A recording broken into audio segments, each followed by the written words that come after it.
హర హర మహాదేవ్ అందరికీ నమస్కారం. Welcome to our channel మన గుడి మన చరిత్ర. ఈ రోజైతే మనం ఈ వీడియో ద్వారా జ్వాలాతోరణం యొక్క విశేషతను తెలుసుకోబోతున్నాం. ఇది ఎక్కువగా కార్తీక పౌర్ణమి వేళలో చేస్తూ ఉంటారు. మీరు ఈ వీడియో అయితే స్కిప్ చేయకుండా చూడండి. మీరు ఈ వీడియో ద్వారా స్వామివారికి చేసే దీపాలంకరణ, దీపారాధన, అలాగే ఆకాశ దీపం మరియు చివరిలో జ్వాలాతోరణం యొక్క విశిష్టతను పంతులు గారు చాలా చక్కగా వివరించారు. మీరు వీడియో అయితే స్కిప్ చేయకుండా చివరి వరకు చూడండి.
దీపదానం కరిష్యే దీపం జ్యోతి పరబ్రహ్మ దీపం జ్యోతి మహేశ్వర దీపేన సాధ్యతే సర్వం సంధ్యాదీపం నమో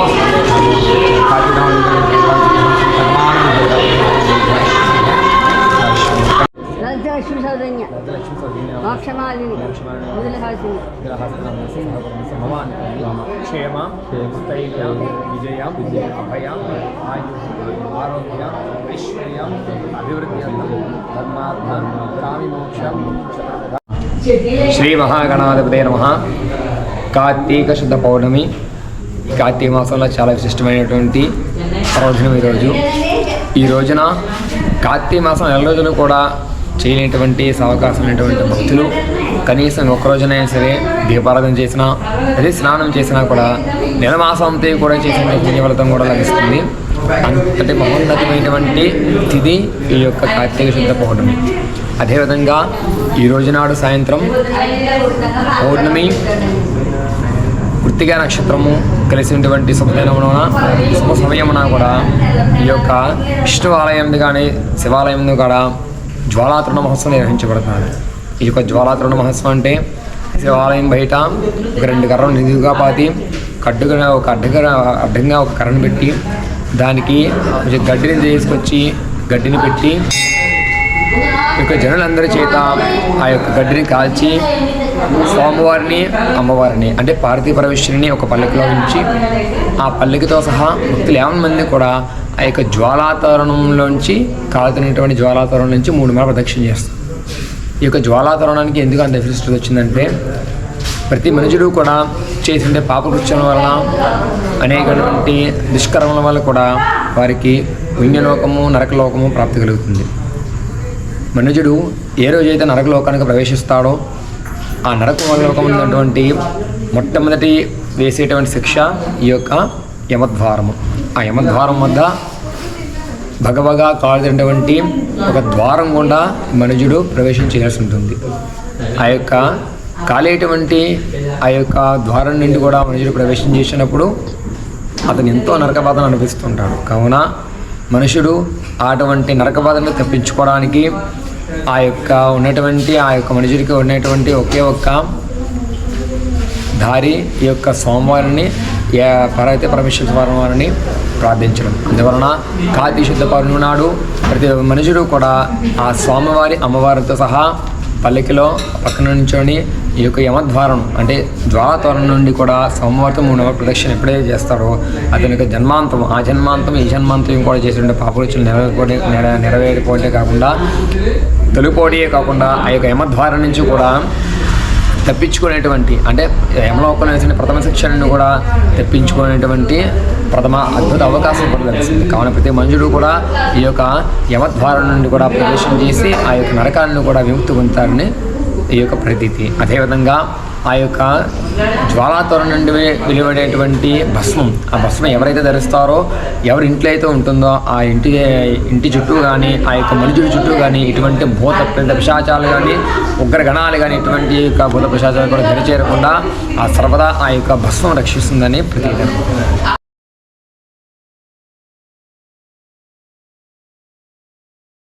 Please hold our channel and get more videos.